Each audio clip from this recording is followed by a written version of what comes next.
In the hush before history was written, beneath a sun that bled gold across the 7 hills, a whisper stirred the dust of an ancient world. From the mud and reeds of the Tiber rose a city that would one day command continents, a name that would echo in every language, on every battlefield, through every age that followed. It was not born of kings or gods, but of struggle, of men who clawed their destiny from chaos, who believed that greatness was not granted, but taken. They built roads where there were none. They carved order from the wilderness. And soon their eagle would soar over 3 continents, an empire that defied death itself. But even the sun that burns brightest must one day fall beneath the horizon. This story of how Rome became unstoppable and why it fell. There are moments in history when the world holds its breath, when destiny stirs beneath the dust and the ordinary becomes immortal. Long before marble kissed the sky, before legions thundered across continents, there was only a river, a few wooden huts, and a dream. A dream so fierce it refused to die. On the banks of the Tiber, amid wolves and warlords, a spark was born, fragile, flickering, yet unstoppable. Rome did not begin as an empire. It began as survival. The land was hard, the soil unforgiving. Every grain of wheat, every drop of water was earned with the calloused hands of people who had nothing and wanted everything. They were shepherds, outcasts, wanderers, but in their eyes burned something the world had never seen before, a defiance of fate itself. They watched the storms tear across the hills and learned from them. They saw invaders at their gates and decided they would never bow again. In that defiance, something divine began to take root. Not a god, not a myth, but a belief. That man could build eternity with his own hand. The first Romans were not polished, not noble. They were raw iron, hammered in the fire of conflict. Every raid, every betrayal, every hunger-hollowed night shift. They learned that unity was their weapon, and discipline their shield. And when others crumbled, Rome endured. Legends say 2 brothers, Romulus and Remus, fought over its birth. One would spill the other's blood, and in that act, Rome was christened not with peace, but with struggle. It was struggle. It was as if the gods themselves whispered, "You will rise on through trial," and Rome listened. As seasons turned to centuries, that spirit of survival became something far greater, ambition. The city's walls grew higher, its people grew bolder. They looked beyond their borders and saw not limits, but opportunities waiting to be claimed, and so began the relentless march. They built roads not just to travel, but to connect, to control, to conquer. Each stone they laid was a statement. We will not remain small. From humble huts emerged armies that would one day stand against kingdoms and crush them beneath their banners. The Romans learned the art of patience, how to build an empire one battle, one law at a time. They weren't merely soldiers, they were engineers, visionaries, and dreamers in armor. Every time their spears hit the horizon, they built something behind them. Cities, forums, aqueducts, order. Where chaos once ruled, Rome planted civilization. Yet what made them truly unstoppable wasn't their swords, it was their mind. The discipline of the legion, the loyalty to the republic, the unbreakable idea that the individual served something greater than himself. They didn't just fight for Rome, they became Rome. It is said that power corrupts, but in those early days, power purified. It sharpened. Every victory was carved from the bones of failure. Every triumph a lesson in endurance, and still that fire burned. A city of mud had become a fortress of stone. A people once nameless had given birth to a destiny that would shape the world. The Tiber no longer carried whispers of survival. It carried songs of conquest. From a flicker of defiance rose a blaze that would light the world for 1,000 years. And as the first Roman legion stood before the sunrise, shields gleaming, hearts pounding with purpose, they didn't yet know what history would call them. But they knew this, they would never kneel again. For in their blood ran a truth that would define an age. Greatness is not inherited. It is earned through struggle, through sacrifice, and through an unyielding will to rise. There are times when destiny calls not with a whisper, but with the sound of marching feet. The earth trembled beneath them. Shields clashed, standards rose against the dawn, and Rome, that small flame born on the banks of the Tiber, had become a storm. They were no longer a collection of tribes or farmers. They were legions. An engine of conquest so precise, so disciplined, that the world itself began to move to their rhythm. Every soldier was a cog in a grand design, a living, breathing testament to order that ended chaos. When the legions marched, the ground shook as if the gods themselves made way. Their sandals struck in perfect unison, their armor gleamed beneath the Mediterranean sun, and in that sound the world heard the heartbeat of empire. But their true power was not in the soul, it was in structure. The Romans didn't simply fight battles, they built victories. Every war began with a plan, every campaign with a map drawn in patience and precision. They turned warfare into architecture, crafting empires the way masons carve marble, deliberately, layer by layer, shaken by time or fear. Each legionnaire knew his place, his purpose, his duty. They were trained not just to obey, but to endure, to stand their ground when others were wrong. Their commanders, men forged in the same iron discipline, led from the front, not from gilded thrones. They bled beside their soldiers, shoulder to shoulder, bound by the same oath. Rome above all, they built roads not only to travel, but to conquer the distance between hearts and blood. From the Alps to Africa, from Gaul to Judea, the Roman road became the veins through which the lifeblood of empire flowed. With every mile, they bound the world tighter to their will, and with every victory, their legend grew, and learned from their enemies, adapted, perfected. The phalanxes of Greece became their study. The elephants of Carthage became their lesson. The rebellion of slaves, the betrayal of allies. Each hardship, each scar made them more formidable, for Rome had one rule above all others. What does not destroy us but serve us. There was beauty in their brutality. When they raised their banners, they brought not just conquest, but civilization. Aqueducts followed where swords had struck. Laws were written where silence once reigned. Markets, temples, and forums were ashes of life. Rome did not just defeat nations, it transformed them. But beneath that brilliance, a darker truth lingered. Every conquest demanded sacrifice.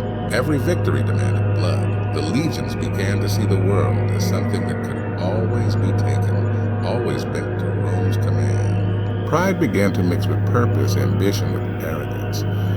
Yet, for now, the fire still burned clean. Standing atop a conquered hill, a Roman general could gaze upon the horizon and whisper to himself, "There is no limit." The empire was spreading like sunlight across the ancient world, unstoppable, unshaken, eternal. From the ashes of countless battles, a new kind of order was born, one that believed itself invincible. And as their eagles soared higher into the sky, Rome's shadow began to stretch farther than even its own vision could see. For in their pursuit of conquest, they had awakened something vast, a machine of men and dreams that could not and would not stop. Empires conquer with a sword, but they endure with the mind. After centuries of war, blood and fire and triumph, Rome stood taller than the world itself. Its banners fluttered over deserts and mountains. Its laws crossed oceans of sand and stone. But the true empire, the one that would outlive the legions, was not built on conquest. It was built on order. The soldiers had returned home, their armor dulled, their swords sheathed. Yet their discipline, their unbreakable sense of duty, became the foundation of something far greater, a civilization. In the heart of the empire, marble replaced mud. Roads stretched like veins across the body of the known world, carrying goods, ideas, and ambition.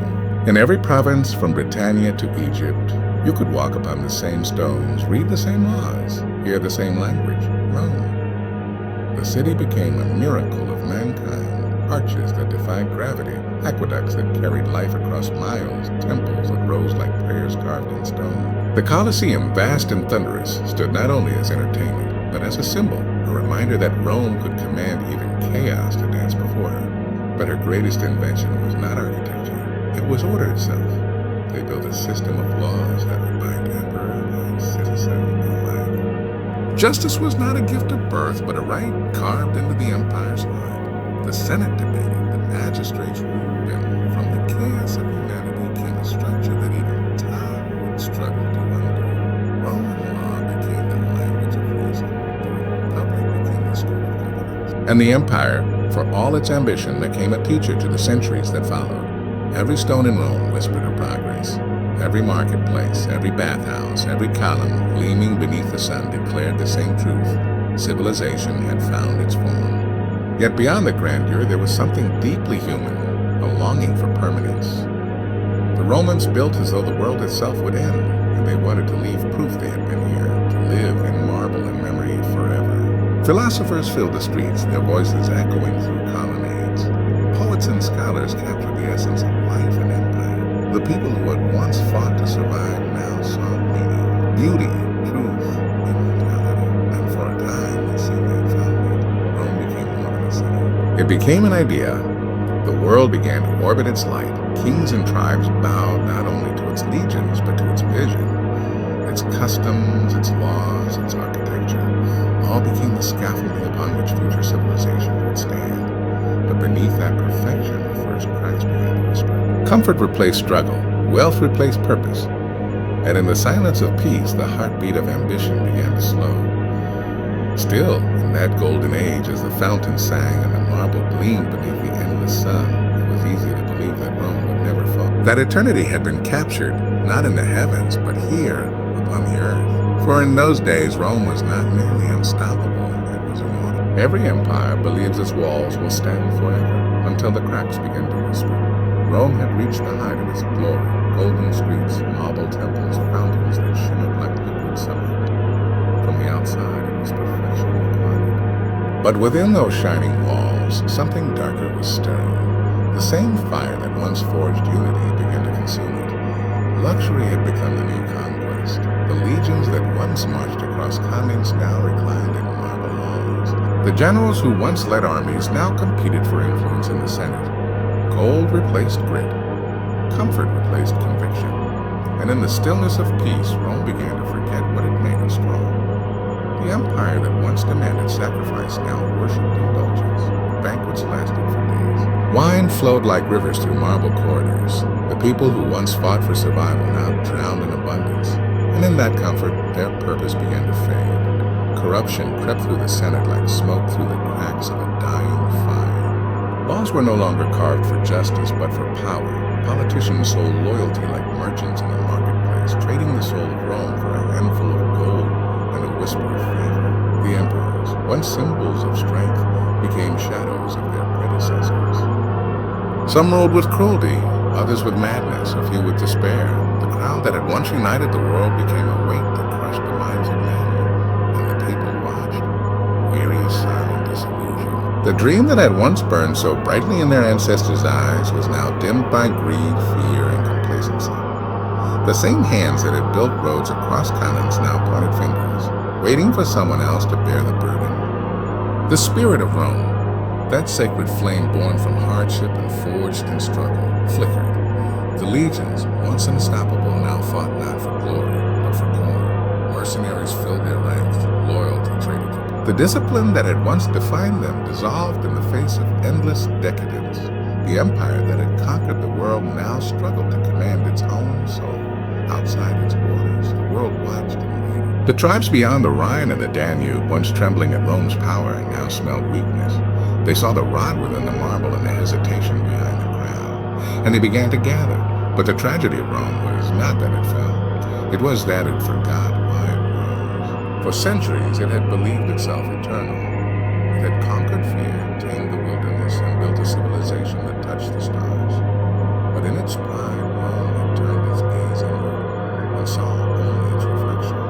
The empire that once burned with unity now splendid under its own brilliance. What do? Provinces rebelled, armies fought armies, brothers turned their swords against brothers, and somewhere in that chaos, the whisper became a roar, the end had begun. Yet even as its walls cracked and its glory faded, there remained a haunting beauty in its fall, a reminder that nothing, no matter how mighty, escapes the cycle of rise and ruin. For beneath the marble, beneath the gold and power, Rome was always human, brilliant, flawed, mortal.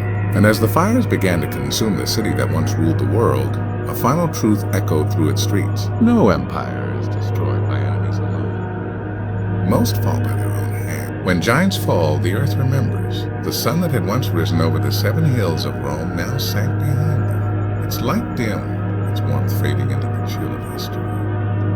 What had begun as a whisper by the Tiber now ended in silence. The eternal city stood scarred and weary. Its marble was cracked, its temples hollowed by time. The great legions were gone, scattered, broken apart. The once mighty roads that bound the world to Rome now led only to ruins. But this was not a single moment. No thunderclap, no final battle, no grand collapse. No grand collapse. Rome did not fall in a day. It unraveled slowly, painfully, like a mighty oak eaten from within. Barbarians crossed its borders, yes, but they did not destroy Rome. They merely claimed what was already fallen. For centuries, the empire had been rotting in spirit long before it crumbled in stone. The emperors who once ruled with vision had become ghosts in their own palaces. The Senate, once a beacon of reason, turned into an echo chamber of fear. The people who once believed they were Rome, who built, fought, and dreamed for her, had forgotten their own power. And yet, amidst the ruins, something miraculous endured. As the empire burned, its ideas refused to die. Roman law still guided justice. Roman architecture still shaped cities. Roman language still whispered through every word of civilization. Even as its armies vanished, its influence deepened, unseen, unstoppable, eternal. For Rome's fall was not the end, it was a transformation. The torch it carried, of knowledge, of structure, of ambition, passed quietly into the hands of those who were building. The scholars of Byzantium, the monks of Europe, the dreamers of the Renaissance, all bore the mark of Rome. Its ashes became the soil of modern civilization. And so, the empire that fell became the empire that lives on in us. Every courthouse, every road, every city that dares to endure carries its reflection. Every language that seeks order, every nation that dreams of unity. They are, in some way, the children of Rome. That is the paradox of greatness. It must die to be reborn. And though its legions no longer march, though its eagles no longer fly, the spirit that once rose from the banks of the Tiber still walks among us. In our laws, our architecture, our ambition, our endless pursuit to build something that lasts. For Rome was never just a city. It was an idea, the belief that mankind could shape the world, that discipline could tame chaos, that glory could be earned through endurance, and that idea never fell. So as the final embers of empire fade into the twilight of history, one can still hear it. The faint echo of sandals on stone, the whisper of banners in the wind. Rome is gone, and yet it is everywhere. Because true empires do not die, they become the world that follows. There comes a time when history stops being a story and becomes a mirror. Look closely at Rome, and you will not just see an empire, you will see us, our ambition, our triumphs, our hunger for greatness, and our struggle to hold on. Rome's story is not confined to marble ruins or crumbling walls. It breathes in every decision we make, every civilization we build, every dream we chase. Like Rome, we rise from struggle. Like Rome, we risk forgetting what made us strong. Because power alone does not build greatness. Purpose does. Discipline does. Unity does. Rome rose when its people believed in something larger than themselves. When they fought not for wealth, but for the idea that man could defy fate and carve eternity from the dust. It fell when that belief faded, when pride replaced vision and comfort silenced the hunger that once drove them. And so, history leaves us a question whispered through the ages. Would we remember what Rome forgot? Every generation stands upon the same edge, between creation and collapse, between glory and decay. And the truth is simple. We become unstoppable when we remember why we began.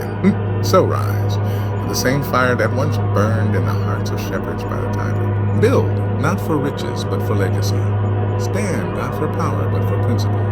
For one day, long after our own empires fade, something of us will remain too. In our deeds, our courage, our will to reach higher than fear dares to climb. Because history is not made by the mighty, it is made by the willing. And if Rome taught us anything, it is this.